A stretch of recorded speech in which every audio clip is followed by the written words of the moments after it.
नाशिकमध्ये सुरू असलेल्या मराठा आरक्षण आंदोलनादरम्यान चोरट्यांनी मोठा धक्का दिला आहे।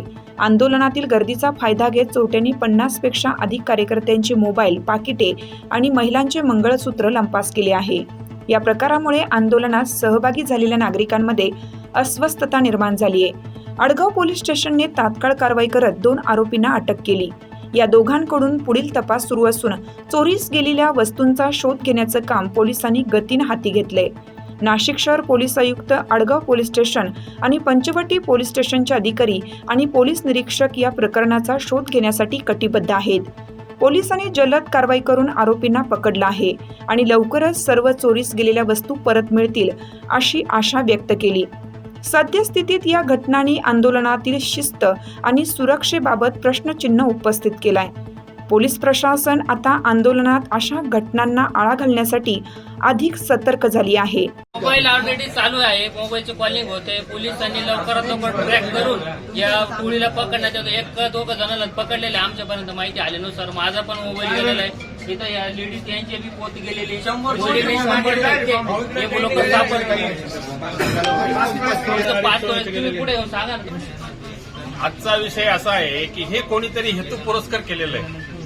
आता ज्यांनी केलं असेल त्याला हे तर खूप महागातच पडणार आहे, परंतु आमच्या समाजाचे ज्यांचे वस्तू गेलेले असतील, आमच्या भगिनींच्या वस्तू गेलेल्या आहेत, त्या पोलीस स्टेशनने आम्हाला कुठल्याही परिस्थितीत जीवाचं रान करा, जसं आम्ही करतोय।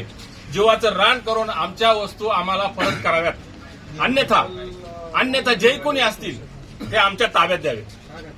आता तपावण्यात ज्या पद्धतीने तिथे ते लाईव्ह पकडलेले असताना ज्यांनी कोणाचे माता माऊलींची चेन गेली, कोणाचे पैसे गेले, कोणाचे मोबाईल गेले, परंतु पोलिसांनी आम्हाला सांगितलं की सहकार्य करा, तुम्ही पोलीस स्टेशनला या। पोलीस स्टेशनला आल्यानंतर आपण त्यांची चौकशी करू आणि तुमच्या वस्तू परत देण्यासाठी प्रयत्न करू। तसं तिथं एवढ्या मॉपमध्ये आम्ही त्यांचा कायद्याचा सन्मान ठेवून आणि त्यांना सहकार्य केलं। पब्लिकमधून आम्ही दोघांनी कधी काढून दिलं तर गाडीत बसून काढून दिलं। तसंच आमची विनंती आहे का सन्मानाने आमच्या वस्तू आम्हाला परत मिळाव्या, एवढीच विनंती प्रशासनास आमची राहील। अतिशय दुर्दैवी गोष्ट आहे। इथून मागं पण मूक मोर्चे झाले, सगळे झाले, पण असा प्रकार इथून पहिले कधी कुठल्या मोर्चात कसं घडलं नाही। आज जर तुम्ही बघितलं तर पण आम्ही आत्ताच सगळ्या लोकांची नावं आणि नंबर घेतले। जवळजवळ 25 लोकांचे मोबाईल, चेन गेलेले आहे, 5-5 तोळ्याचे चेन स्नॅच झालेले आहे। काही लोकांना माहित पण नाही इकडं पोलीस स्टेशनला घेतोय आपण हे सगळं म्हणून। अजून खूप लोक आहे की ज्यांच्या पण वस्तू चोरी गेलेल्या आहेत। तर माझी विनंती, माननीय सचिन खैरनार साहेबांना विनंती माझी की आपल्या परिक्षेत्रात ही गोष्ट घडलेली आहे आणि जे 2 लोक ट्रॅप झालेले त्यांची जी टीम आहे बाकीची, त्या बाकीच्या टीमला त्यांच्याकडून सर्च करून आणि त्यांच्याकडे निश्चित हे सगळे जे मोबाईल, चेन वगैरे सगळे मिळणार आहे।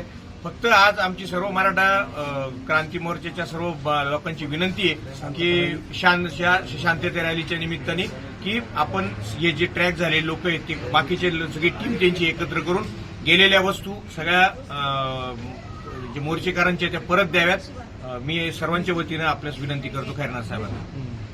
वृत्त संकलन विभाग, नाशिक।